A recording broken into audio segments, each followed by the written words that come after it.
RSJ kan begitu. Padahal maaf, saya punya rumah rehabilitasi untuk ODGJ, orang dengan gangguan jiwa. Monggo yang merasa boleh daftar di nomor di bawah ini. Silahkan. Ya.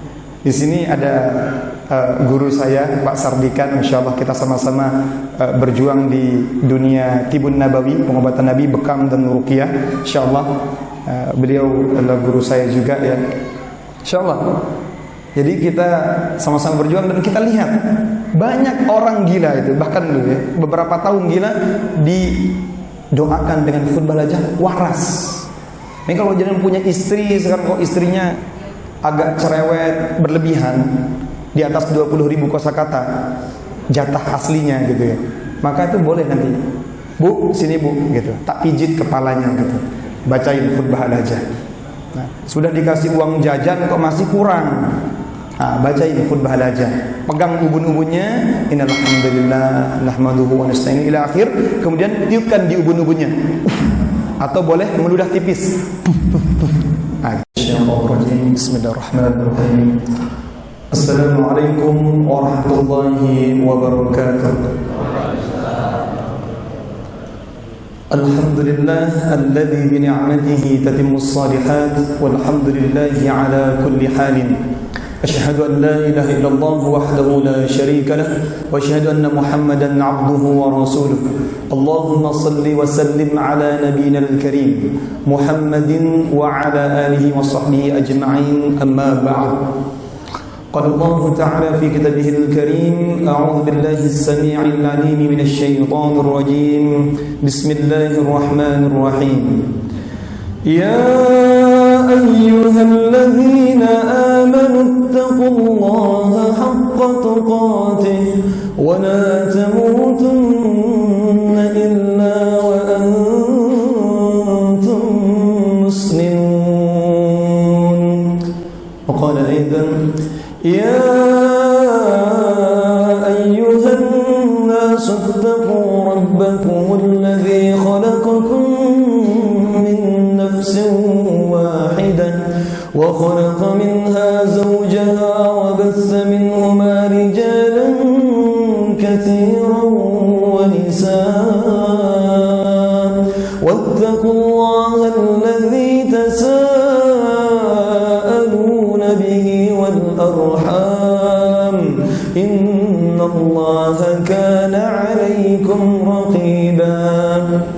وقال أيضا وعسى أن تكرهوا شيئا وهو خير لكم وعسى أن تحبوا شيئا وهو شر لكم والله يعلم وأنتم لا تعلمون. Tidak berhenti lisan kita, fikiran kita, jiwa kita, kita ajak untuk mengucapkan Alhamdulillahi Rabbil Alamin. Karena Rasulullah SAW pernah bersabda, Afdalud doa Alhamdulillah wa afdaludz zikri la ilaha illallah. Ya, semua yang hidup saat ini, kita duduk di sini punya satu kebutuhan dasar, yaitu tidak terputus hubungan kita dengan Allah. Kalimat Alhamdulillah adalah kalimat penghubung antara Allah dengan hamba. Maka ketika kalimat Alhamdulillah itu terputus, maka terputus juga hubungan kita dengan Rabbul Alamin.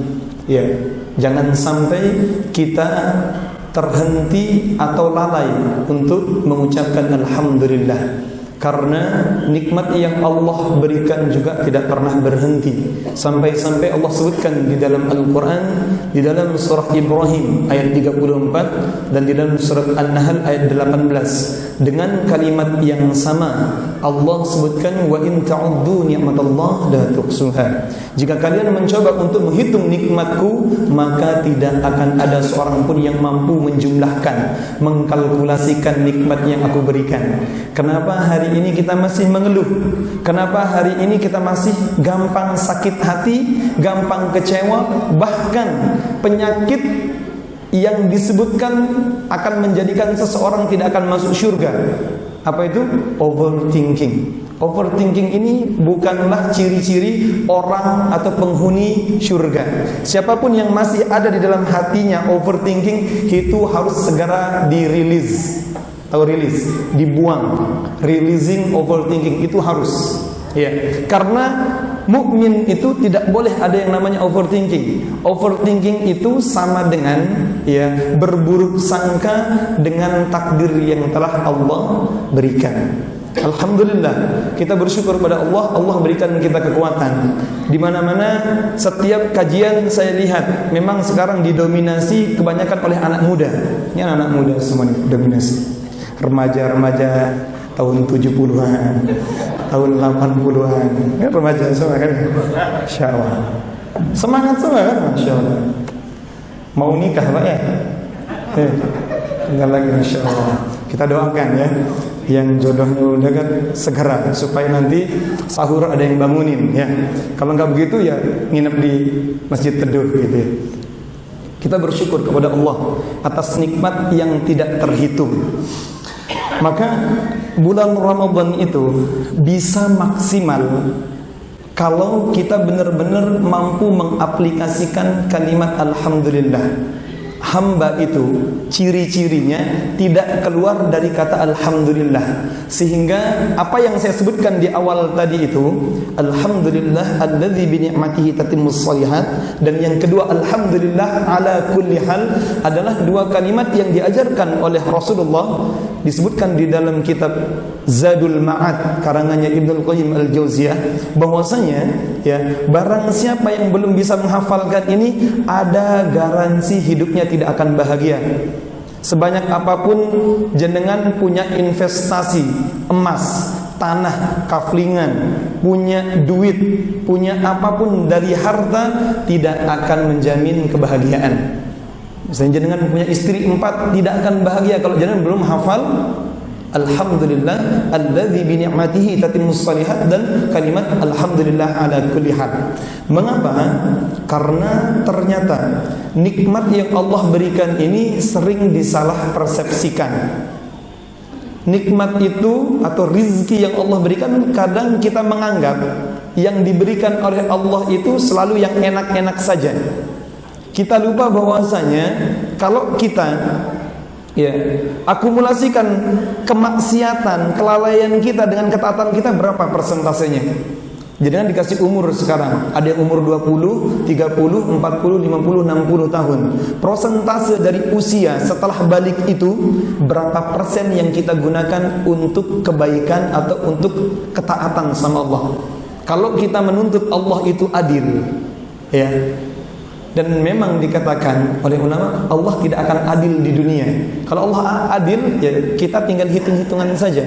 Lebih banyak mana antara maksiat kita, kelalaian kita, atau ketaatan kita. Oleh karenanya Rasulullah mengajarkan tadi, menegaskan kalimat Alhamdulillah alladzi bi ni'matihi tatimmus shalihat, dan Alhamdulillah ala kulli hal ini jangan sampai hilang. Kenapa? Karena tidak mungkin seseorang itu dalam satu hari 24 jam bertemu dengan kebaikan terus, atau bertemu dengan keburukan terus. Pernah nggak jenengan seharian 24 jam susah? Tidak mungkin. Bahkan orang sakit di rumah sakit tidak mungkin 24 jam nyeri. Pasti ada saatnya dia reda, dia bisa tidur. Maka likulli ummatin ajal. Segala sesuatu itu punya batas. Senang punya batas, ya, kelonggaran punya batas. Nggak ada ceritanya orang itu kaya 7 turunan, nggak mungkin. Ya, bisa jadi kelihatannya saja Allah berikan kemampuan, tapi ternyata enggak pernah kita akan menemukan orang itu senang terus atau sedih terus. Semua itu berganti. Maka pergantian itu harus disandingkan dengan kalimat Alhamdulillah. Yang pertama, kalau kita mendapatkan sesuatu yang menyenangkan, ucapkan Alhamdulillah alladzi bi ni'matihi tatimmus shalihat. Yang kedua, Alhamdulillah ala kulli hal diucapkan ketika kita menemukan sesuatu yang tidak menyenangkan, ya. Maka dua hal ini tidak mungkin keluar dari kehidupan kita sehari-hari. Setiap hari jenengan sudah senang nih, mau datang atau mau ngambil atau mau belanja atau mau ke tempat wisata, senang. Di tengah jalan ada saja yang akan membuat kita jengkel, entah karena disalib, entah karena diserempet. Ada banyak hal yang akan membuat kita jengkel setiap hari. Kita sudah senang di rumah, pulang-pulang istri ngomel-ngomel, suami marah-marah, anak gak bisa diatur. Selalu ada kejutan setiap hari yang akan membuat kita harus mengucapkan alhamdulillah. Ya, kenapa alhamdulillah? Karena ya, kebutuhan dasar manusia itu adalah bahagia. Kalau kita pengen bahagia ini, maka yang harus diinstal adalah ketenangan, bukan kesenangan atau kenyamanan. Kebanyakan manusia itu seling salah kaprah. Ya, aku pengen bahagia dengan cara senang atau nyaman. Ketahui, ya, orang senang dan nyaman itu jenisnya beda-beda. Ya, belum tentu mendatangkan kebahagiaan. Aku senang kalau rumahku megah, mobilku mewah, ya, rumahku, kemudian hartaku berlimpah, istri solehah, suami yang gagah. Kita pengennya begitu, merasa bahwasanya itu akan mendatangkan kebahagiaan. Padahal, ya, itu hanya mendatangkan kesenangan dan kenyamanan. Apa bedanya dengan orang yang foya-foya, orang zina, orang selingkuh, orang mabuk-mabukan? Mereka senang, mereka nyaman, makanya dikembalikan, makanya diulang-ulang tuh kesenangan dan kenyamanan. Maka bulan Ramadan itu puncak atau target dari Ramadan itu bagaimana caranya supaya pribadi kita itu adalah pribadi yang senantiasa melakukan shaum. Ada yang tahu nggak bedanya shaum dengan siam? Pernah tahu bedanya shaum dengan siam? Ibadah bulan Ramadan itu identik dengan berpuasa. Kalau bahasa Arabnya shaum atau siam. Dari kata shoma yasumu, artinya menahan, tapi maknanya jelas berbeda jauh. Kalau saum itu maknanya adalah menahan diri, ya, dari segala dorongan syahwat untuk memikirkan sesuatu yang memalingkan kita dari Allah, untuk memikirkan, untuk mengucapkan atau bertindak. Itu saum namanya. Kalau siam itu menghindar atau menahan diri dari sesuatu yang membatalkan puasa secara fikih, menahan lapar, haus, berhubungan badan. Maka kalau saum itu harus menahan diri untuk tidak berbohong, tidak berkata yang buruk-buruk. Itu saum, itu bedanya. Maka shoma yasumu siyaman ini beda-beda. Bahkan kalau kata siam ini disebutkan sampai 8 kali di dalam Al-Quran, kata saum cuma disebutkan cuma 1 kali. Karena berbeda. Saum itu lebih umum dan itu target puncaknya tapi. Ya. Bagaimana caranya Ramadan itu mengajarkan kita nanti mampu untuk menahan apa? Menahan segala sesuatu yang membuat kita itu seolah-olah butuh dengan dunia. Ramadan itu mengajarkan kita butuh hanya kepada Allah. Itulah takwa. Jadi takwa itu ciri-cirinya yang paling utama adalah penuh dengan rasa syukur apapun keadaannya. Sedih, senang, tetap syukur. Syukur itu dari kata syakara. Allah sebutkan 75 kali di dalam Al-Quran berbanding dengan kata bala. Apa itu bala? Cobaan. Maka siapapun yang gagal mensyukuri nikmat Allah, dia akan menemui bala. Wa nabluukum bisyarri wal khairi fitnah, dan kami akan cobakan kepada kalian keburukan dan kebaikan fitnah sebagai ujian. Wa ilaina turja'un, kata Allah, dan kepada kami kalian akan dikembalikan.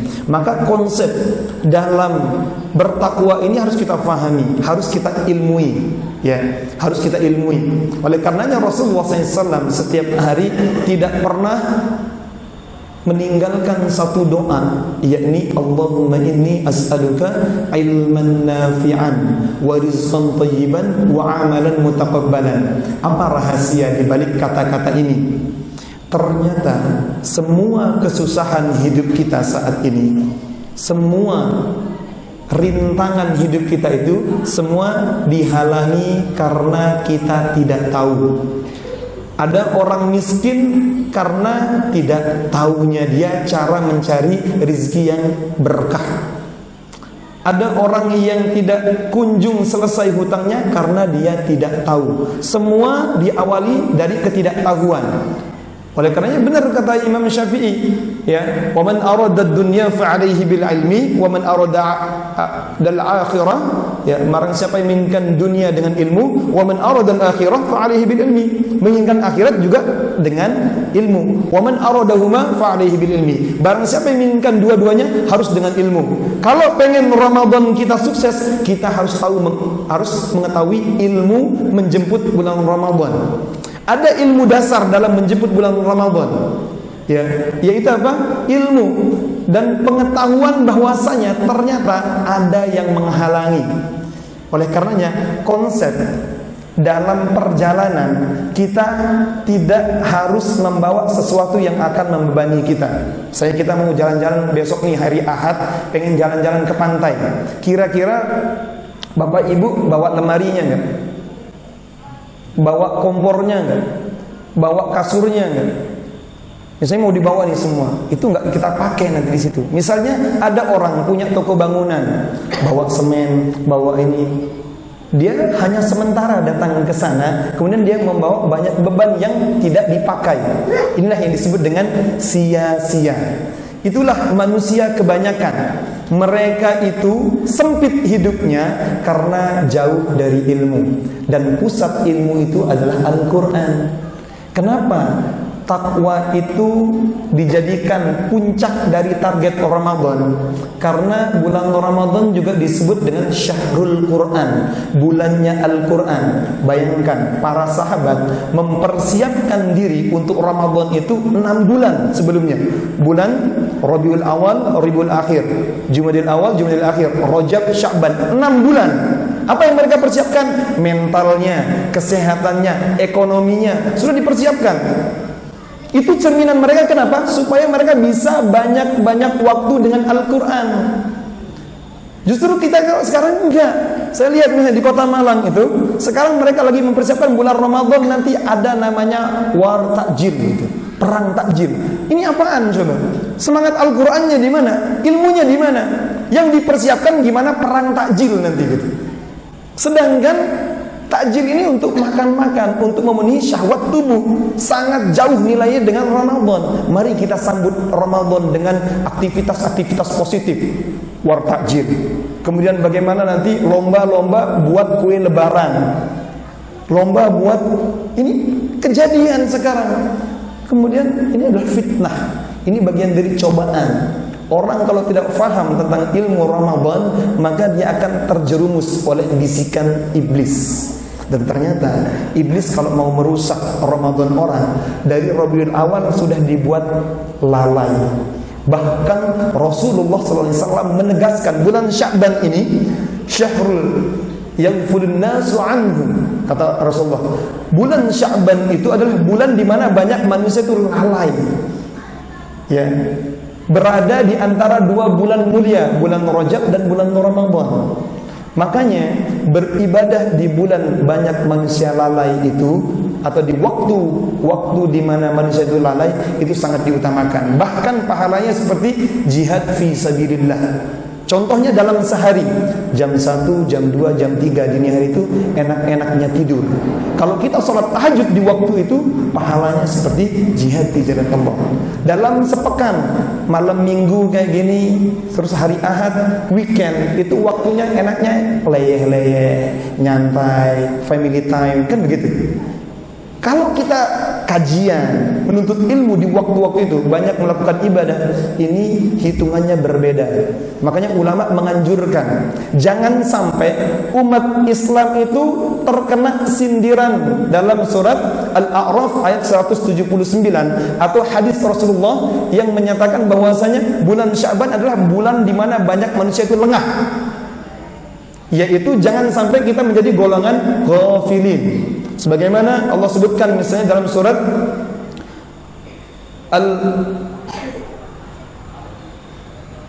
Al-A'raf ayat 179, di situ Allah sebutkan, A'udzubillahi minasyaitonir rajim, wa laqad zara'na li jahannama katsiran minal jinni wal ins. Kami penuhi neraka jahanam itu oleh golongan jin dan manusia.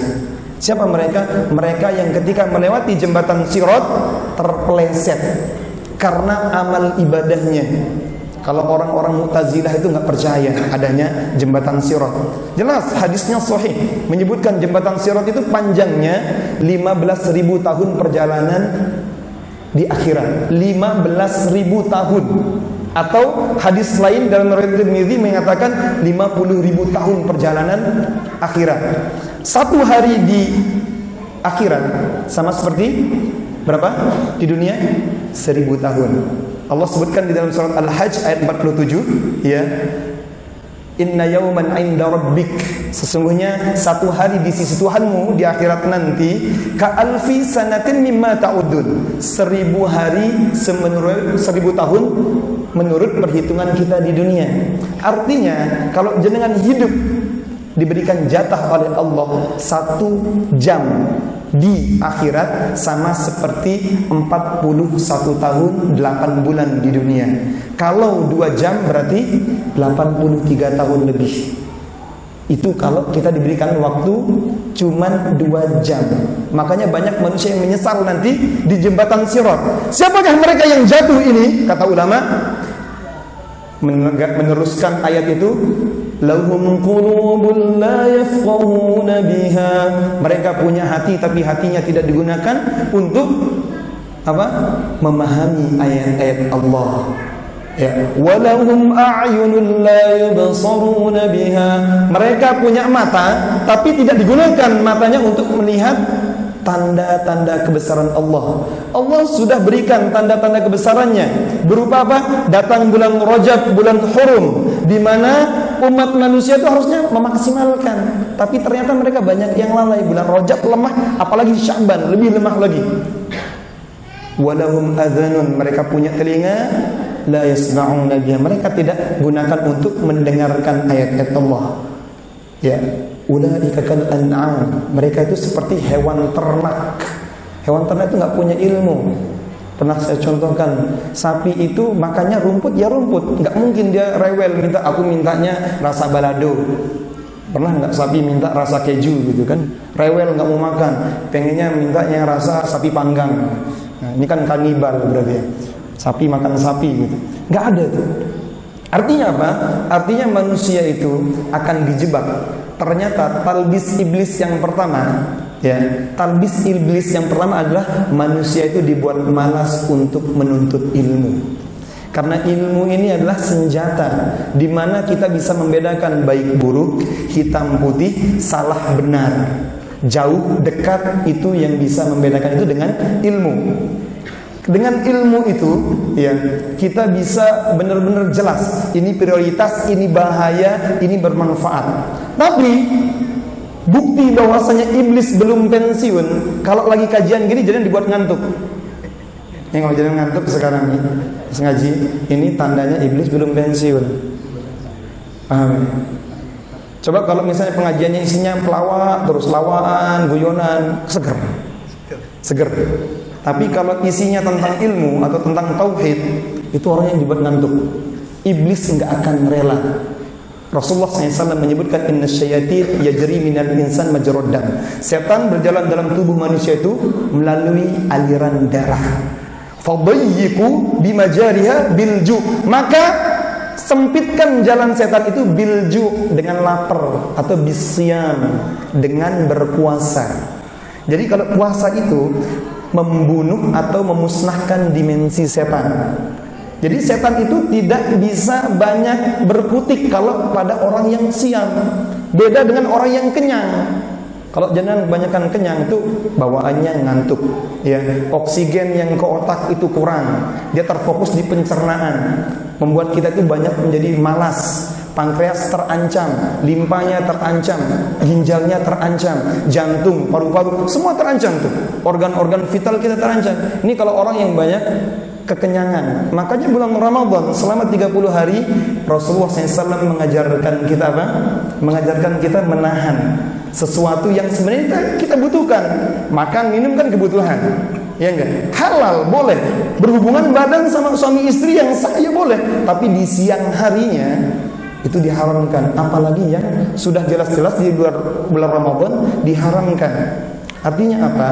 Setan itu tidak akan rela kalau jenengan mengilmui bulan Ramadan. Ibnu Rajab menjelaskan, kalau kita mau sukses bulan Ramadan, maka pahami satu rumus. Apa itu rumusnya? Min thawbul hasanah hasanatu ba'daha wa min thawbus sayyi'ah sayyi'atu ba'daha. Balasan kebaikan adalah kebaikan berikutnya, balasan keburukan adalah keburukan berikutnya. Artinya apa? Kalau kita pengen tahu amal ibadah kita diterima oleh Allah atau tidak, kita lihat amal ibadah berikutnya mudah nggak kita kerjakan. Contohnya sholat maghrib tadi. Kalau sholat maghrib kita diterima oleh Allah, mudah nggak nanti kita sholat isya? Sholat isya kita diterima nggak sama Allah? Ciri-cirinya apa? Mudah nggak kita nanti sholat tahajud? Mudah nggak kita sholat subuh? Kalau orang terhalang berbuat kebaikan, tandanya apa? Ada kemaksiatan yang menghalanginya. Ya, min thawbus sayyi'ah sayyi'atu ba'daha. Balasan keburukan adalah keburukan berikutnya. Ini semua berkaitan dengan kenikmatan. Ibadah itu punya kenikmatan, maksiat juga punya kenikmatan, dan mereka nggak bisa jadi satu. Orang kalau sedang menikmati kemaksiatan, tidak akan mampu menikmati sholat. Makanya kalau misalnya sekarang sholat kita ini kok nggak nikmat, nggak khusyuk, sholat kita kok nggak nyaman, ide-ide kreatif muncul pas sholat, ya, sering lupa rakaat dalam sholat. Ini kalau sering, ini menandakan bahwasanya ada kemaksiatan yang kita lakukan sebelum-sebelumnya. Oleh karenanya Ibnu Rajab menjelaskan, kalau kamu mau setan itu tidak mengikatmu dengan keburukan. Jadi artinya apa? Kalau kita mau melakukan kebaikan, berarti kan lakukan kebaikan dulu sebelumnya. Karena kebaikan di bulan Rajab itu akan mendatangkan kebaikan di bulan Sya'ban. Tapi Rasulullah sudah menegaskan, bulan Sya'ban ini banyak manusia itu lalai. Pasti kita lihat banyak yang lalai di bulan Sya'ban. Karena kemarin merasa sudah lelah di bulan Rajabnya. Rasulullah SAW pernah ditanya, ya Rasulullah, aku tidak pernah melihat engkau berpuasa penuh selama sebulan selain bulan Ramadan, yakni bulan Sya'ban. Jadi Rasulullah pernah berpuasa penuh di bulan Sya'ban. Mengapa ya Rasulullah? Rasulullah menyebutkan bahwasanya bulan Sya'ban ini adalah, ya, yurfa'ul a'mal ila rabbil alamin. Waktu di mana diangkatnya amal dalam satu tahun itu di bulan Sya'ban. Dan aku suka, kata Rasulullah, amalku diangkat dalam keadaan aku sedang berpuasa, sedang siam. Ini rahasianya. Ternyata untuk menjadi seorang hamba, ya, kita harus jujur. Kalau kita hamba, berarti kita itu sadar semuanya itu digariskan oleh Allah. Ini rahasia di balik kalimat alhamdulillah ala kulli hal tadi. Maka kalau jangan mau bulan Ramadannya sukses, hafalkan dua kalimat ini, terapkan selama bulan Sya'ban. Kenapa? Karena kalau tidak mampu kita terapkan kalimat alhamdulillahirabbil alamin, disebutkan di dalam surat Al-A'raf ayat 16-17, sumpahnya iblis.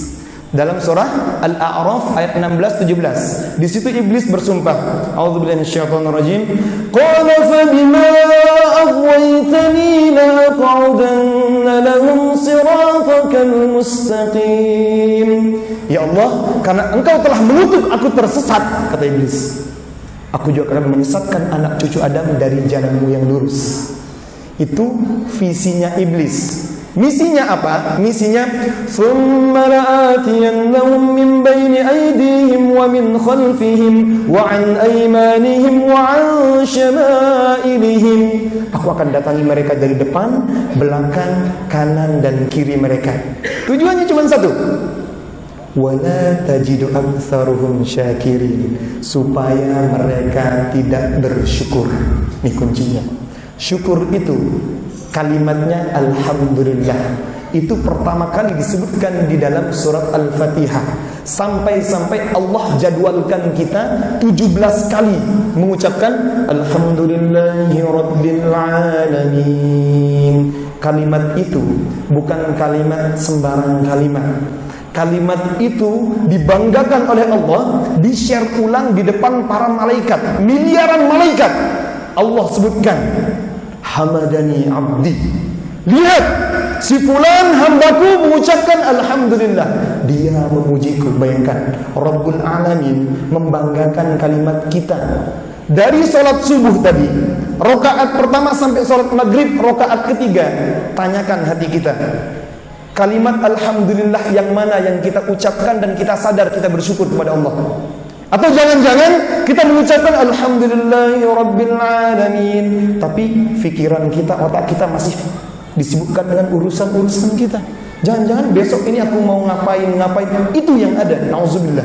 Allah sedang membanggakan, di-share ulang. Misal nih, sekarang Pak Sanusi jadi bupati. Tiba-tiba Pak Sanusi datang kemudian ngerekam nih di Masjid Teduh nih, lagi mengadakan kajian. Kemudian disebutkan namanya jenengan satu-satu. Nih, bapak ini, bapak ini, bapak ini. Terus di-share ulang sama Pak Prabowo. Seneng nggak? Bangga nggak? Senang. Hati itu senangnya. Presiden menyebut nama kita di depan para manusia yang tidak ada keuntungannya apapun. Orang mungkin hanya, oh ya sudah, selesai begitu. Tapi ini malaikat di hadapan makhluk mulia, di hadapan para malaikat Allah banggakan. Allah Rabbul Alamin, rajanya raja, Rabbul Alamin, itu membanggakan kalimatnya jenengan. Di mana hati kita ketika kita mengucapkan alhamdulillah? Bayangkan. Maka kalau kita tidak mengilmui ini, setan itu mengejar itu. Gimana caranya? Pikiran kita itu disibukkan dengan hal-hal yang di luar. Itu caranya setan begitu. Oleh karenanya, ketika seseorang sudah tidak merasakan kenikmatan dalam beribadahnya, ya, ketika dia bisa merenungi kalimat alhamdulillah ini, berarti dia telah mencacati ketakwaannya. Bagaimana caranya? Kita bisa bertakwa dengan siam, sedangkan sholat saja yang 17 kali kita ulangi alhamdulillah belum mampu kita renungi. Berapa tahun kita sholat? Berapa tahun coba kita sholat? Berapa tahun kita mengucapkan alhamdulillah? Allah sampai menjadwalkan kita mengucapkan alhamdulillah karena manusia itu dalam tafsir Jalalain ketika menyebutkan alhamdulillah rabbil alamin dalam surat Al-Fatihah, kemudian dijelaskan nanti kalimat alhamdulillah ini dengan apa? Dengan surat An-Nahl ayat 18, surat Ibrahim ayat 34 tadi, wa in ta'uddu nikmatallah la tuhsuha. Kalian hitung nikmat itu tidak akan mampu kalian hitung. Kemudian Allah tutup dengan kalimat innallaha laghafurur rahim. Allah Maha Pengampun lagi Maha Penyayang. Allah Maha Pengampun maksudnya apa? Allah maafkan manusia yang sudah dikasih nikmat, justru dengan kenikmatan itu dia mengeluh. Coba sekarang ini kita mengeluh meso-meso itu dengan nikmatnya Allah. Lidah kita ini ciptaannya Allah yang harusnya kita gunakan untuk mensyukuri nikmat. Kita menggibah saudara kita dengan lisan, dengan mata yang Allah berikan kita melihat saudara kita dengan tatapan rendah karena satu dosa atau kesalahan yang dia lakukan.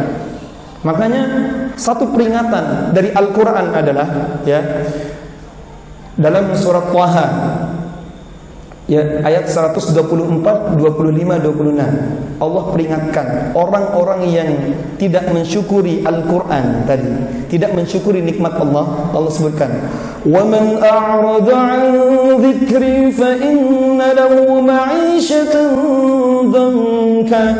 Barang siapa yang tidak mau mempelajari Al-Quran, tidak mau belajar Al-Quran, tidak mau merenungi isi kandungan Al-Quran, فَإِنَّ لَهُ مَعِيشَةً ضَنْكًا, dia akan mendapati penghidupan yang sempit. Bukankah itu yang kita hindari? Kita pengen kalau punya jabatan terus menerus, kita pengen usaha kita lancar berkembang, kemudian semakin sukses, kita pengen badan kita sehat terus. Tapi kalau Allah sudah berikan rumus, ya, hidupmu akan sempit, kesehatanmu sempit, rumah tangganya, keharmonisannya, ekonominya, semuanya sempit, disusahkan kalau dia menghindari Al-Quran, jauh dari Al-Quran. Kemudian Allah sebutkan apa?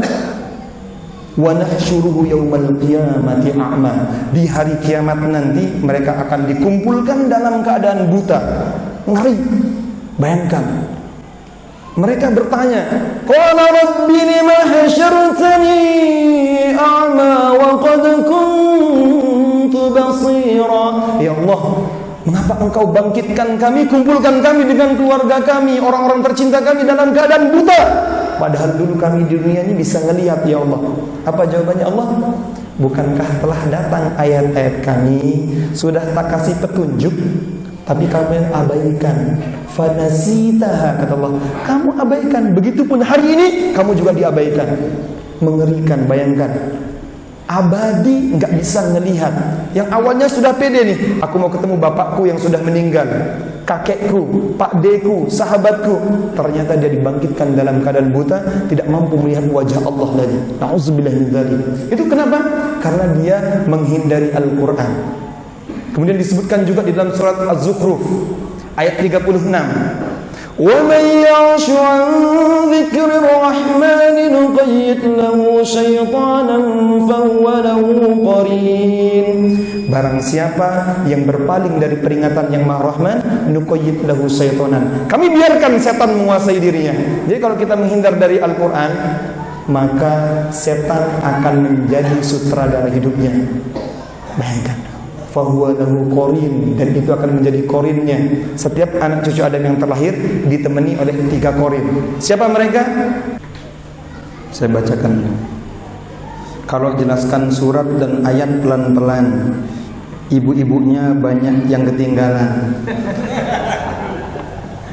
Mohon maaf ibu-ibu.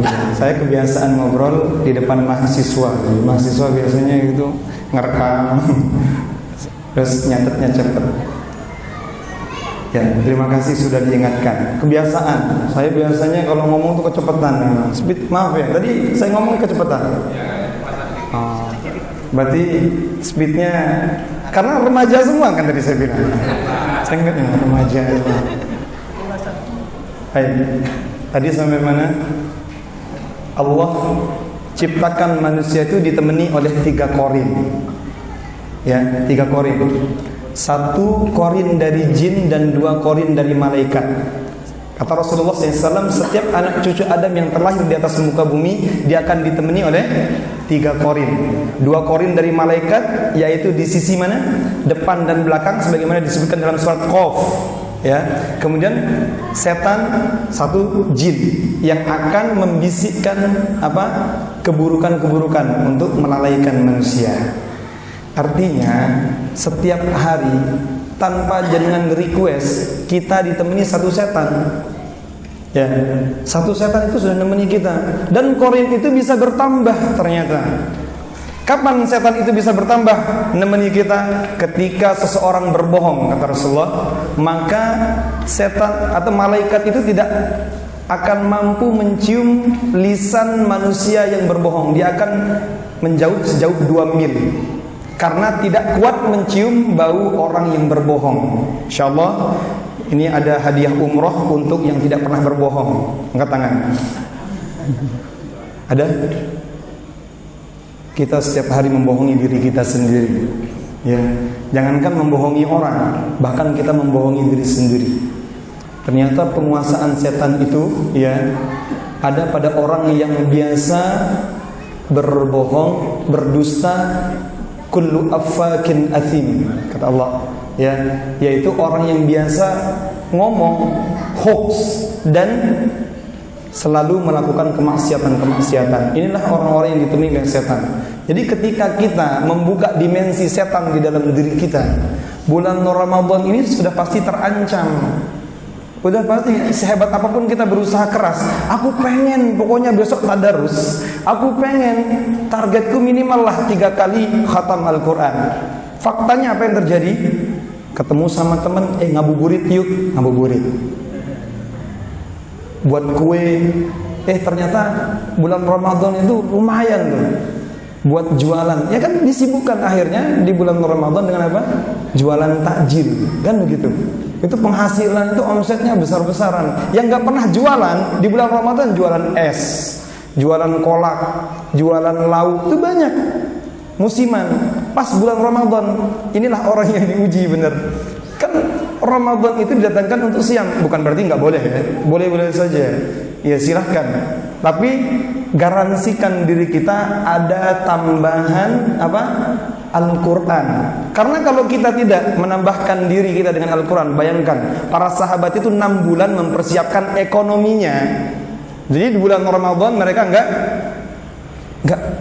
fungsikan untuk ekonomi, sudah 1 bulan khusus untuk Al-Quran. Syahrul Quran, Syahrul Qiyam untuk sholat, ya.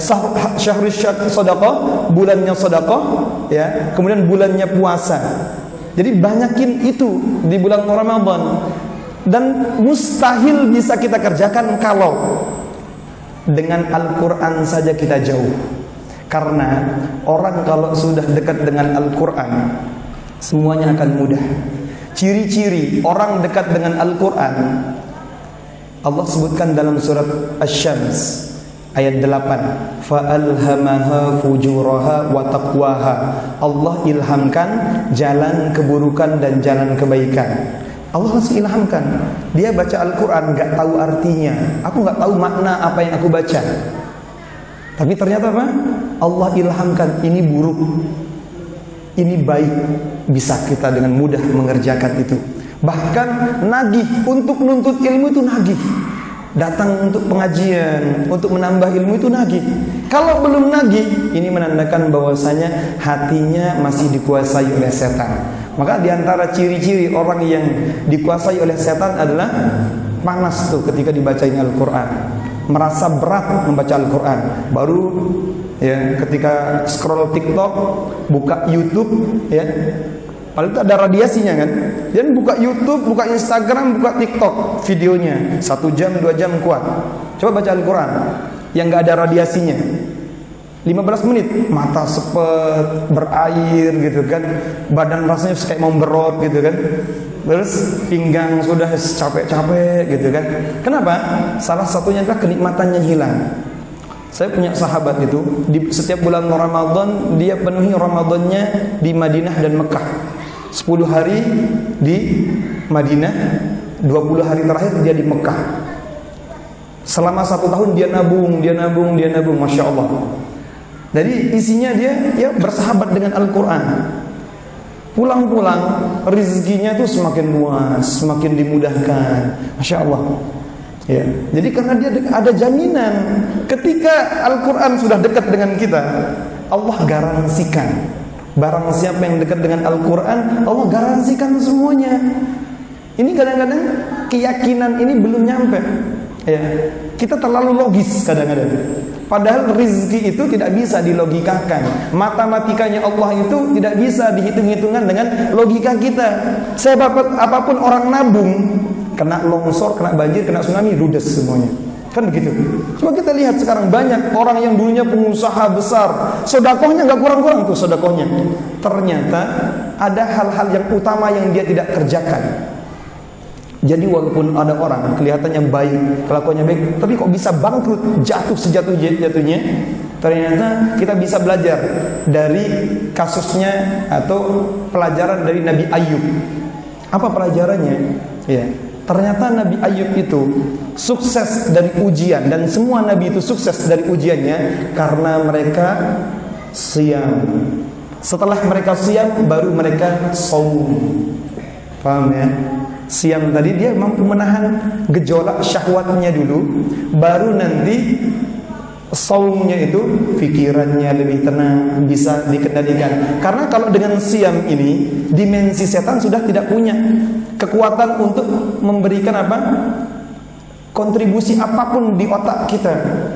Makanya orang yang banyak kenyang, bahkan anak muda itu lebih mudah bermaksiat dibandingkan orang tua. Karena secara fisik sudah tidak kuat untuk bermaksiat gitu. Makanya kita nggak pernah lihat ada orang-orang kumpulan geng kakek-kakek gitu kan, dugem gitu, jarang. Ya, karena sudah nggak ada syahwat untuk ke sana. Ini kalau anak muda, dorongan syahwatnya sudah tinggi gitu kan.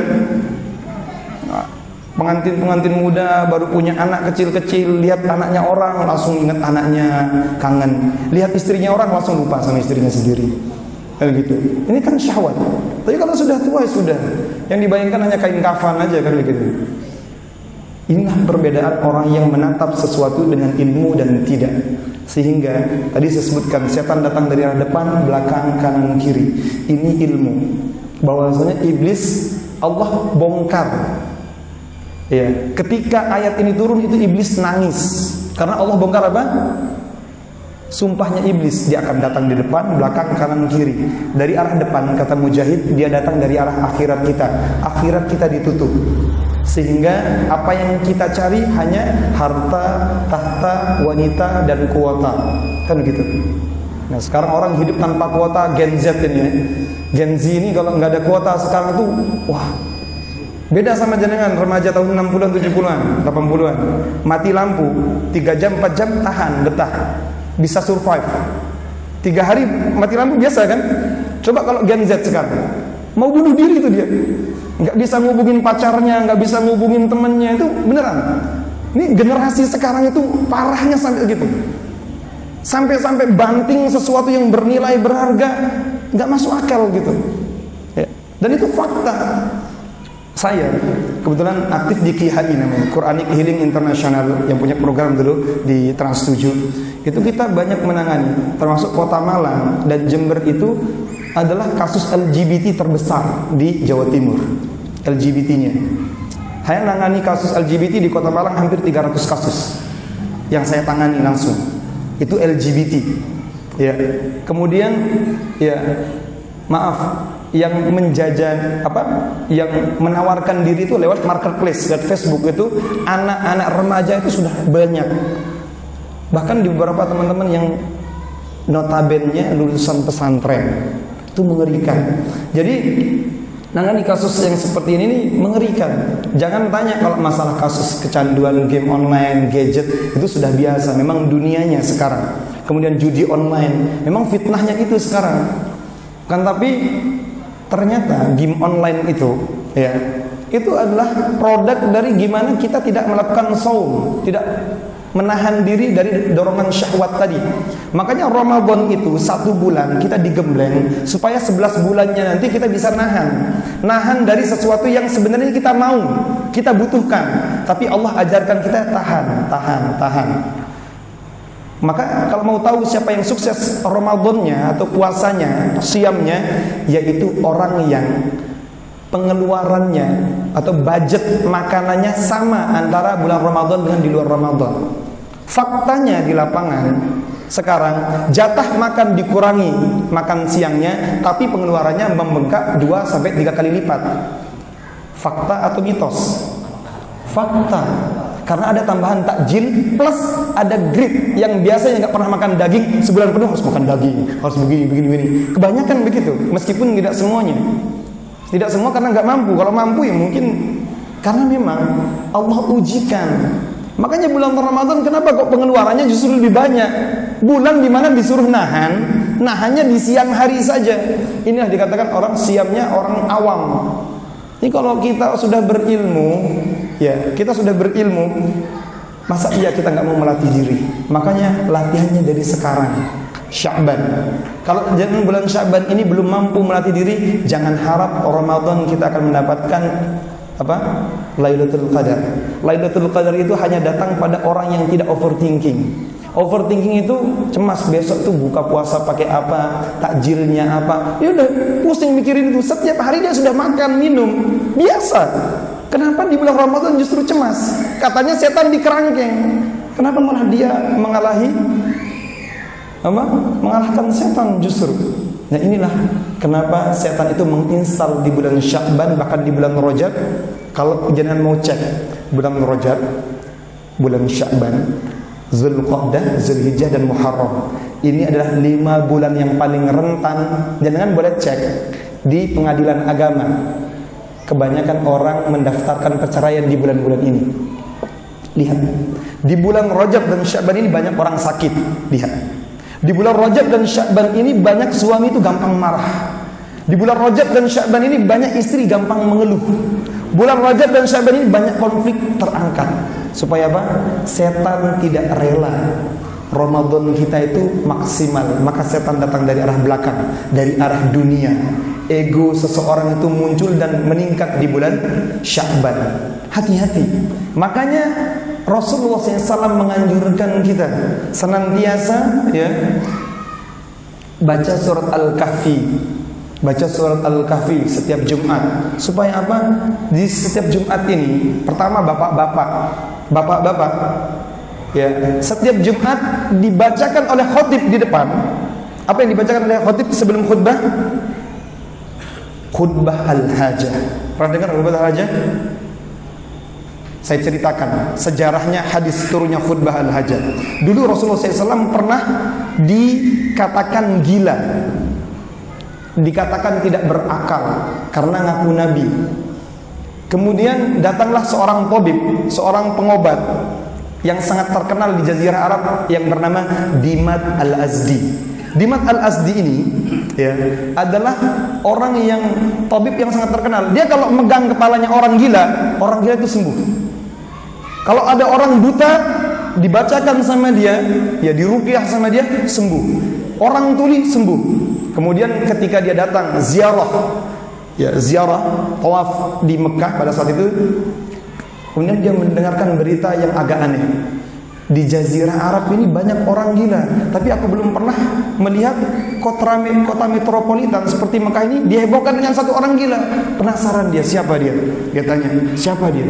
Namanya Muhammad, dia itu ngaku nabi dan rasul. Ya sudah, kalau begitu temukan aku dengannya, kata Dimat al-Azdi. Dimat al-Azdi mengatakan, melalui tanganku Allah akan sembuhkan penyakit gilanya. Dipertemukanlah Dimat al-Azdi dengan Rasulullah. Di mana rumahnya? Bertemu dengan Rasulullah. Kemudian dia mengatakan, ya Muhammad, ini arqi minar rih. Aku bisa mengobati penyakit gilamu. Kata Dimat al-Azdi. Fahallak, mau enggak? Kata Dimat al-Azdi. Apa jawabannya Rasulullah? Rasulullah tidak menjawab na'am, Rasulullah tidak menjawab la, Rasulullah tidak menjawab iya atau tidak, tapi Rasulullah menjawab innal hamdalillah nahmaduhu wa nasta'inuhu wa nastaghfiruh wa na'udzu billahi min shururi anfusina wa sayyiati a'malina may yahdihillahu fala mudilla lahu wa may yudlil fala hadiya lahu asyhadu an la ilaha illallah wahdahu la syarika lahu wa asyhadu anna muhammadan abduhu wa rasuluh ila akhir. Dibaca itu Dimat al-Azdi langsung gemeteran, seolah-olah dia tidak punya persendian, seolah-olah mau lumpuh, kemudian badannya keringat dingin, langsung greges. Kemudian dia mengatakan, ya Muhammad, diulangi sama Rasulullah, innal hamdalillah ila khair. Diulangi sampai 3 kali. Kemudian Dimat al-Azdi berkomentar, aku ini adalah seorang tabib yang menghafalkan semua mantra-mantra perdukunan, mantra-mantra sihir, asy'ara, syair-syair di Jazirah Arab aku hafal. Tapi aku belum pernah mendengarkan kalimat yang menembus kedalaman samudera. Sini tanganmu Muhammad, aku berbaiat, aku masuk Islam. Ternyata dia yang gila. Awalnya dia menganggap Rasulullah itu gila, ternyata dia yang mengaku gila. Ternyata aku yang gila, aku masuk Islam. Apa kalimat itu? Innal hamdalillah, segala puji Allah. Itu yang membuat Dimat al-Azdi langsung bergetar. Makanya orang kalau kecanduan gadget, game online, kecanduan rokok, kecanduan narkoba, ya, Syekh Abdul Barra Al-Ma'ani menganjurkan kita itu, ya, bacakan itu supaya apa? Supaya orang itu waras. Itu disebut dengan khutbah al-hajah. Kemudian nama lainnya adalah khutbah nikah. Maka kalau ada orang khutbah nikah, dibacakan ini dulu. Pertanyaannya, bapak-bapak yang sudah menikah, dulu penghulunya baca ini enggak? Kalau lupa, kalau belum menikah lagi gitu. Nikah ulang. Ini khutbah nikah. Tanya penghulunya, jangan baca ini enggak dulu. Sekarang ada banyak yang salah sangka khutbah nikah itu ceramah. Itu namanya nasihat pernikahan. Khutbah nikah itu innal hamdalillah nahmaduhu wa nasta'inuhu wa nastaghfiruh. Itu yang membuat Dimat al-Azdi itu sadar. Makanya kalau ada orang, sejenengan nih ibu-ibu punya suami nggak bisa dibilangin, bandel, nggak bisa diem, suka naik jendela gitu ya suaminya. Pegang ubun-ubunnya, bacain innal hamdalillah nahmaduhu. Dan nanti disebut itu memang sunnah.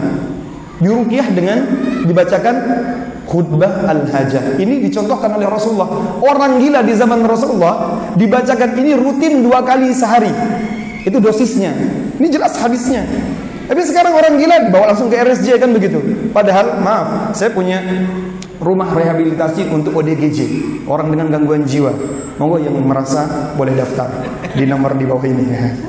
Silakan. Ya. Di sini ada guru saya Pak Sardikan, insyaallah kita sama-sama berjuang di dunia tibun nabawi, pengobatan nabi, bekam dan ruqyah.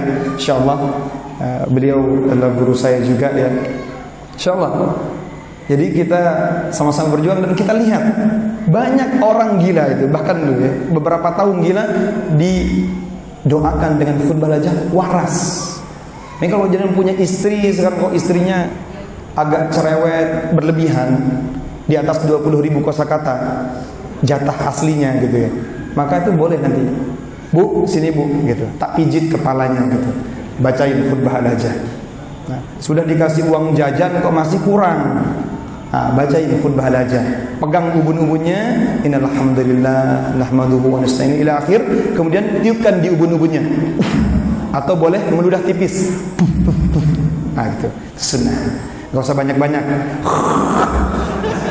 nah, itu berantem jadinya nanti. Jadi memang itu sunnah, ya, ini bagian dari sunnah. Maka bulan Ramadan itu nanti kita lihat setiap Jumat laki-laki itu karena banyak berinteraksi dengan manusia harus diinstal ulang, dibersihkan. Dengan cara apa? Khutbah Jumat diawali dengan khutbah al-hajah supaya kita waras. Kemudian imam membaca Subbihisma rabbikal a'la. Maha suci Allah. Sabbihi dari kata sabah, jauhkan sifat-sifat buruk itu. Supaya apa? Supaya kita tidak overthinking. Kalau beneran kita sholat Jumat, nih bapak-bapak, kita nggak akan gampang mengeluh. Kalau imamnya baca Subbihisma rabbikal a'la, Maha suci Allah, kita jauhkan semua sifat buruk yang tidak memungkinkan atau yang tidak pantas kepada Allah yang maha tinggi, maka tidak akan ada keluhan hari itu. Minggu itu tidak akan ada keluhan. Oleh karenanya di setiap pekan juga kita diminta untuk baca surat Al-Kahfi di ayat 103 sampai 105 disebutkan, Qul hal nunabbiukum bil akhsarina a'mala. Maukah aku beritahukan? Ini rapotan kita setiap Jumat nih. Maukah aku beritahukan siapakah orang-orang yang paling merugi amalnya? Siapa yang mau rugi? Kemudian dikatakan ya, alladzina dhalla sa'yuhum fil hayatid dunya, yaitu orang-orang yang telah sia-sia perbuatannya selama di dunia. Siapa mereka? Wa hum yahsabuna annahum yuhsinuna sun'a. Ulaika alladzina kafaru bi ayati rabbihim wa liqa'ihi fa habitat a'maluhum fala nuqima lahum yaumal qiyamati wazna. Yaitu ya, orang yang menyangka telah berbuat sebaik-baiknya. Dia menyangka bahwasanya aku sudah bakti sama suamiku, aku sudah berbakti kepada orang tuaku, aku sudah menafkahi istriku dengan baik, aku sudah jadi orang tua yang baik untuk anak-anakku. Ternyata Allah simpulkan apa? Ya, mereka itu adalah orang-orang yang kafir terhadap ayat-ayat Allah, peringatan Allah. Ya, kemudian mereka menghindari perjumpaan karena sibuk dengan dunianya. Akhirnya akhiratnya ketika dikumandangkan azan hayya 'alal falah, mereka justru kalah dengan dunianya, sehingga dikatakan ya, kami tidak akan melakukan hisab nanti, kami tidak akan melakukan penimbangan hisab di akhirat. Jadi nanti nggak usah dihisab, langsung. Kenapa? Maaf, ternyata amalnya sudah kosong. Ada yang beribadah 30 tahun, 40 tahun, 50 tahun, ibadahnya tidak perlu dihitung, kata Allah, tidak dihisab, dia sudah sia-sia. Siapa mereka? Mereka adalah orang-orang yang tahu saudaranya punya kekurangan, kemudian dibicarakan, diomongin. Ini dia sudah tahu aib saudaranya, diomongin. Apa itu? Ghibah. Jadi ghibah itu bisa menghancurkan dalam sekejap saja. Sama seperti masjid ini, misalnya mau kita renovasi total, dapat misalnya 500 M untuk masjid teduh misalnya. Untuk merenov total ini, hancurkan dulu cukup waktu 2 hari, 3 hari, hancurkan ini. Sehari pun cukup untuk merobohkan bangunan ini. Tapi kalau untuk membangunnya, minimal 1 tahun kita bangun nih masjid. Begitupun kebaikan, kita bangun kebaikan itu pelan-pelan. Belajar puasa dari SD, sudah SMP balik, sudah punya kewajiban, sudah mukallaf, kita lakukan kebaikan. Umroh, haji, sedekah, nyantuni anak yatim, berbakti ke orang tua, semuanya dilakukan. Ternyata semua itu dihancurkan dengan satu perbuatan, yaitu ghibah. Makanya Rasulullah SAW menyebutkan mayyat mali baina lahyaihi wa ma baina rijlaihi atmahul jannah. Barang siapa yang menjamin untukku apa yang ada di antara dua gigi gerahamnya dan apa yang ada di antara dua pahanya, yaitu kemaluannya, atmahul jannah, maka aku akan jamin surga untuknya. Artinya apa? Kita diminta untuk menjaga lisan kita. Akhlak terbaik itu adalah puncak dari ketakwaan seseorang. Orang dikatakan bersyukur kalau akhlaknya baik. Ukurannya apa? Lisannya. Maka kebanyakan kita kadang-kadang menjatuhkan saudara kita, menjelek-jelekkan saudara kita dengan lisan kita. Kalau kita omongin ya kebenaran, bahwasanya keburukan orang itu benar, ini ada orang hamil di luar nikah, diomongin, itu jadinya ghibah. Kalau kita lebih-lebihkan atau dikurangi, jadinya fitnah. Semua kekurangan saudara kita jangan sampai kita ucapkan. Oleh karenanya menyambut bulan Ramadan itu jaga lisan kita. Dengan cara apa? Disebutkan dalam hadis, Sayyidul kalam kalamullah. Perkataan yang paling baik adalah kalamullah, Al-Quran. Wa Sayyidul Quran Suratul Baqarah. Puncak dari Al-Quran adalah surat Al-Baqarah. Wa Sayyidul Baqarah ayatul kursi. Dan puncak dari surat Al-Baqarah adalah ayat kursi. Apa puncak dari ayat kursi? Tauhid. Bagaimana caranya kita senantiasa tahu dan sadar apapun yang terjadi sama kita sekarang, kita syukuri. Bukan syukurin, kita syukuri. Wallahu a'lam bishawab. Semoga bermanfaat untuk kita dan menjadikan hati kita ke depannya diluaskan rasa syukurnya dan dikuatkan rasa sabarnya. Silahkan ya, kalau memang ada pertanyaan kita buka. Nanti kita kasih door prize ya. Ya. Ada door prize-nya? Iya. Jazakallahu khair atas tausiah jelang Ramadan yang disampaikan oleh Ustaz Zohri Rahman. Mohon apabila ada pertanyaan dari bapak-bapak maupun ibu-ibu, mohon. Silakan. Itu ada mic-nya di sana.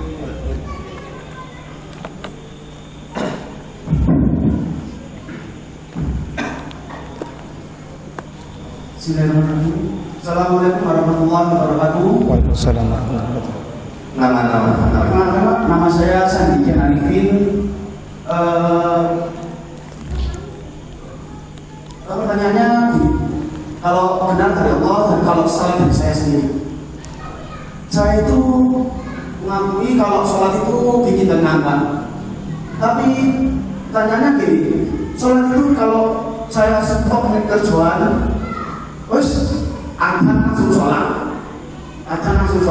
Tapi pas kerjaan sebenarnya itu kan masalah, kan masih tetap mau berkasih, kalau sholat akhirnya untuk sholat itu harus sholat. Asar mepet maghrib mepet isya, itu aja. Terima kasih. Assalamualaikum warahmatullahi wabarakatuh. Langsung atau kita Lambung aja, kita tampung 4 pertanyaan. Pertanyaan 2 dari bapak-bapak, 2 dari ibu-ibu. Bismillah. Ya, bismillahirrahmanirrahim. Assalamualaikum warahmatullahi wabarakatuh. Waalaikumsalam warahmatullahi wabarakatuh. Mohon izin Ustaz, saya Saudara Nazira ini dari mahasiswa UMM.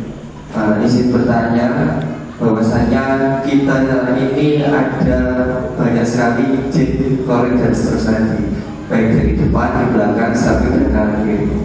Otomatis ini bagaimana caranya untuk kita menguatkan keimanan kita, ketakwaan kita. Kemudian pertanyaan yang kedua, ini di bulan Syawal ini adalah bulan di mana kita melatih diri kita sebelum Ramadan. Kira-kira pelatihan apa, apalagi anak muda sekarang kan banyak sekali cobaan termasuk judi online dan seterusnya tadi. Gimana caranya kita latihannya lebih on time dan terus menerus seperti itu biar ketakwaan keimanan kita lebih meningkat. Mungkin itu saja. Terima kasih. Assalamualaikum warahmatullahi wabarakatuh. Waalaikumsalam. Dari ibu-ibu mungkin linknya mas.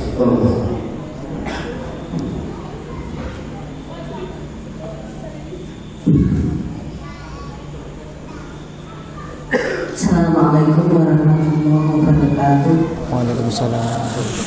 Ya. Saya mau tanya, setan itu makhluk apa sifat? Kemudian iblis itu siapa juga? Saya ingin menjelaskan supaya kita semua tahu beda apa satu makhluk. Nah itu ya kan dalam makna Allah wabarakatuh. Waalaikumsalam. Satu lagi dari Ibu atau Bapak? Kalau tidak ada, ini pertanyaan ada tanya. Tidak ada. Mic-nya taruh ke depan. Mic-nya kasihkan ke Pak Andi. Yes, Assalamualaikum warahmatullahi wabarakatuh. Waalaikumsalam. Nama saya Andi. Saya tertarik dengan yang tadi dibahas bahwa manusia itu mungkin sejak kelahirannya ada jin korin, terus ada dua malaikat yang mengiringinya, yaitu dari depan dan dari belakang, tapi dari atas nggak ada ya. Nah ini yang saya pertanyakan mengenai jin korin ini. Ternyata di manusia itu banyak jinnya juga. Ada jin, mungkin ada jin apa yang bawaan dari orang tua, Jenazah. ya.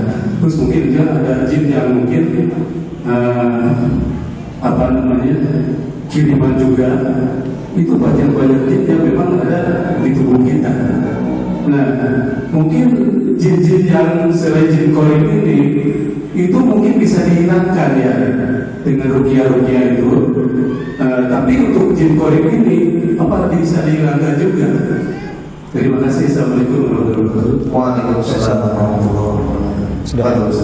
Baik. Oh, nanti masih yang pertama tadi. Baik. Yang pertama tadi terkait dengan kenikmatan sholat. Ya. Jadi ibadah itu punya kenikmatan, maksiat juga punya kenikmatan. Ada orang sholat tapi masih berbohong. Ada orang sholat masih melakukan kemaksiatan. Ada orang sholat kok masih buruk. Inna sholata tanha 'anil fahsya'i wal munkar. Sholat itu bisa mencegah perbuatan keji dan mungkar. Ya kan begitu harusnya. Tapi kenapa sholat ini tidak memberikan pengaruh apa-apa kepadaku? Inilah sholatnya orang awam yang hanya sholat, ruku, sujud dengan awali wudu dulu gitu kan, bersuci, ya sudah menghadap kiblat, kemudian rukun-rukunnya saja. Secara fikih dia sudah selesai, tapi dia tidak membawa hatinya. Padahal telah disebutkan, innallaha la yanzuru ila ajsamikum wala ila suwarikum walakin yanzuru ila qulubikum. Allah tidak melihat penampakan kalian, fisik kalian, wala ila suwarikum. Allah tidak melihat tuh ganteng atau cantiknya, walakin yanzuru ila qulubikum wa amalikum. Tapi Allah melihat hati kalian dan amal kalian. Artinya apa? Jadi amal itu cerminannya hati. Maka hati yang bertakwa tadi siapa mereka? Yaitu yang senantiasa lisannya tadi mencerminkan siapa dia. Kalau dia jujur dia adalah hamba, maka ambisinya sama seperti ambisinya para nabi dan rasul. Siapa mereka? Orang yang senantiasa ingin bertaubat kepada Allah. Taubat itu artinya kembali. Jadi siapa yang bisa menikmati baca Al-Quran, menikmati sholat, menikmati sodakohnya? Siapa orang yang mudah untuk istiqomah? Yaitu orang yang banyak-banyak beristighfar, banyak bertaubat. Maka orang tidak akan mampu sholat dengan sempurna kalau dia belum menjadi hamba yang bertaubat. Karena dia melakukan dosa, ibadahnya nggak nikmat. Paham ya? Jadi mungkin dia masih suka mencela temannya. Bahkan dikatakan iblis itu ya, kalau gagal mengajak orang berbuat baik, berbuat jahat, caranya gimana? Iblis itu akan mengejarkan gimana caranya kita merasa diri kita lebih baik daripada orang lain. Itu cara talbis iblis. Kalau iblis itu gagal ngajak orang maksiat, ini jamaah masjid teduh nih susah diajak maksiat, diajak korupsi kayaknya nggak mungkin. Gimana caranya? Merasa diri kita lebih berilmu daripada orang lain. Itu sifat iblis. Iblis katakan, ana khairun minhum. Aku lebih baik daripada dia, daripada Adam. Khalaqtani min nar wa khalaqtahu min tin. Makanya kalau kita merasa lebih baik daripada orang lain, merasa lebih berilmu, merasa lebih pantas, merasa lebih di atas siapapun, harusnya aku yang azan, suaraku lebih bagus. Harusnya aku yang jadi imam, harusnya aku yang jadi pimpinan nih, harusnya aku yang begini-begini. Inilah yang membuat kenikmatan ibadah itu hilang. Merasa diri sudah baik. Itu setan datang dari arah kanan. Tadi maaf, saya belum lengkap menjelaskan. Setan datang dari depan, belakang, kanan, kiri. Setan datang dari arah kanan, yaitu datang dari arah subhat. Setan datang dari arah kiri, yaitu datang dari arah syahwat atau keinginan. Kalau subhat ini obatnya ilmu, kalau syahwat ini obatnya ingat mati. Paham ya? Ini kalau orang yang banyak syahwatnya, ingat banyak-banyakin ingat mati. Caranya gimana? Tipsnya, guru saya mengajarkan. Nih, kita tanyakan diri kita, sudah berapa rupiah yang aku habiskan selama hidupku? Kemudian tanyakan. Pertanyaan sekarang, angkat tangan yang sudah beli kain kafan untuk dirinya.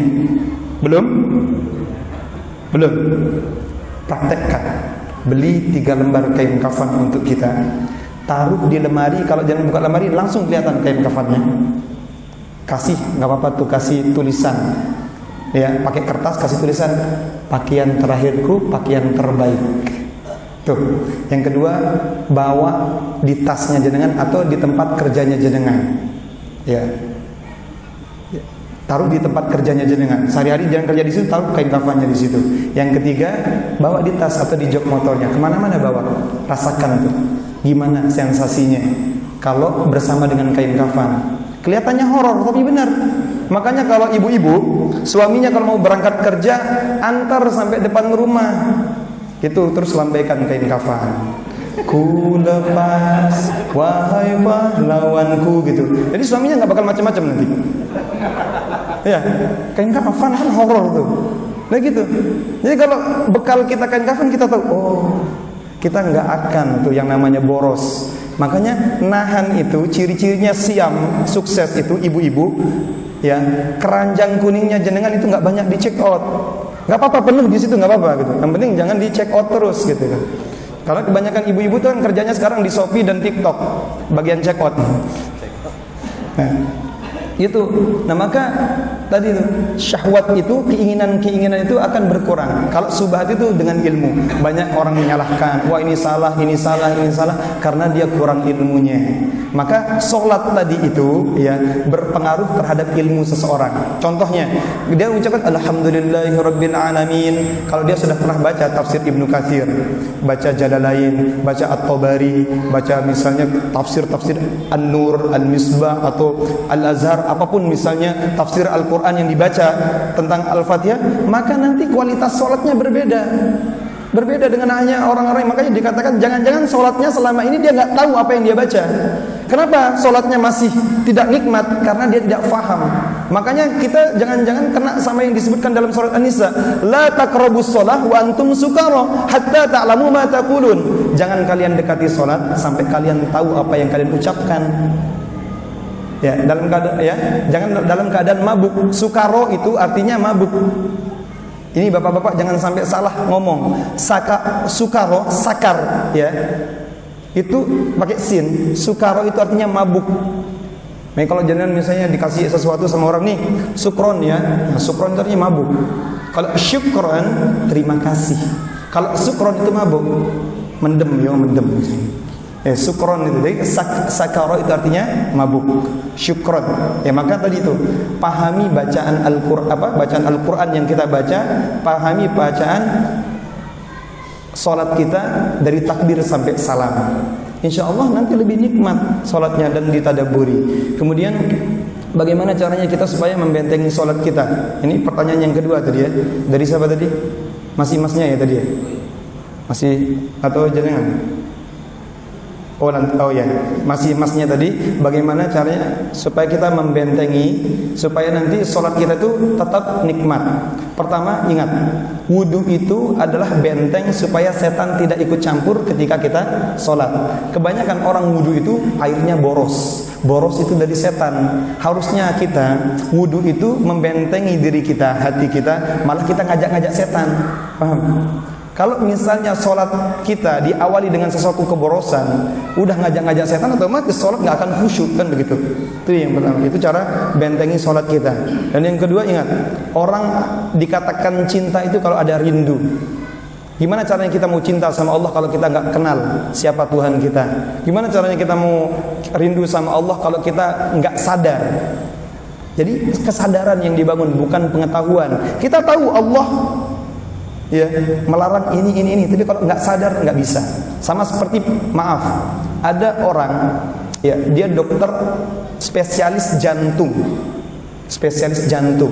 dia kena jantung gara-gara dia ngerokok. Dia dokter, dia sadarnya kapan? Setelah kena kanker jantung. Makanya ini bukan berbicara tentang halal haram, tidak, tapi baik dan buruk. Nggak ada yang akan mengatakan rokok itu baik dari segi manapun, kecuali penjualnya, kan begitu. Jadi kesadarannya, banyak orang itu tahu tapi nggak sadar. Ini buruk tapi dilanggar. Itulah orang yang memenuhi syahwatnya tadi. Maka kita harus paham konsep tadi, masalah nikmat tadi. Kalau nikmat ibadah itu tidak akan bercampur dengan nikmat maksiat. Selama dia menikmati kemaksiatan, merasa dirinya lebih dari orang lain, dia nggak akan menikmati ibadah. Baca Al-Qur'annya nggak nikmat, semuanya nggak nikmat. Wallahu a'lam bishawab. Kemudian tadi dari Mas, siapa namanya tadi? Mas Surya tadi bertanya tentang latihan menjemput Ramadan. Rasulullah mengajarkan kita pertama berpuasa, siang, itu yang diperbanyak. Kemudian yang kedua, kalau kita tidak mampu maka banyak-banyak baca Al-Quran. Barang siapa, makanya dikatakan oleh Rasulullah, ya afdalul ibadah min ummati, ibadah yang paling afdal dari umatku adalah qiraatul Quran, membaca Al-Quran. Barang siapa yang membaca Al-Quran 100 ayat dalam sehari, ini hadisnya sahih ya, 100 ayat dalam sehari, maka dia terhindar dari ghafilin, orang yang lengah tadi itu baca Al-Quran. Kalau tidak mampu baca Al-Quran 100 ayat, bagaimana caranya? Baca ayat kursi, karena itu yang paling utama. Kalau enggak gitu, baca Al-Fatihah, karena Al-Fatihah merangkum seluruh Al-Quran. Kalau tidak mampu lagi, baca Al-Ikhlas, karena adalah sepertiga dari Al-Quran. Al-Falaq sepertiga Al-Quran, An-Nas sepertiga Al-Quran, Al-Ikhlas, Al-Falaq, An-Nas 3 kul. Maka seperti dia membaca satu Al-Quran. Itu keutamaan-keutamanya ya, jadi kita baca itu yang ringan tapi istiqomah. Apa kunci istiqomah itu? Allah sebutkan di dalam surat Al-Isra ayat 6, 106. Kalau mau istiqomah nih, wa Qur'anan, kata Allah. Quran itu faraqnahu litaqra'ahu 'alan nasi 'ala mukath.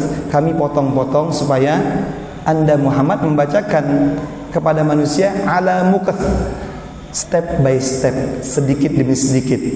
Wa nazzalnahu tanzila, dan Al-Quran itu kami turunkan secara berangsur-angsur. Artinya apa?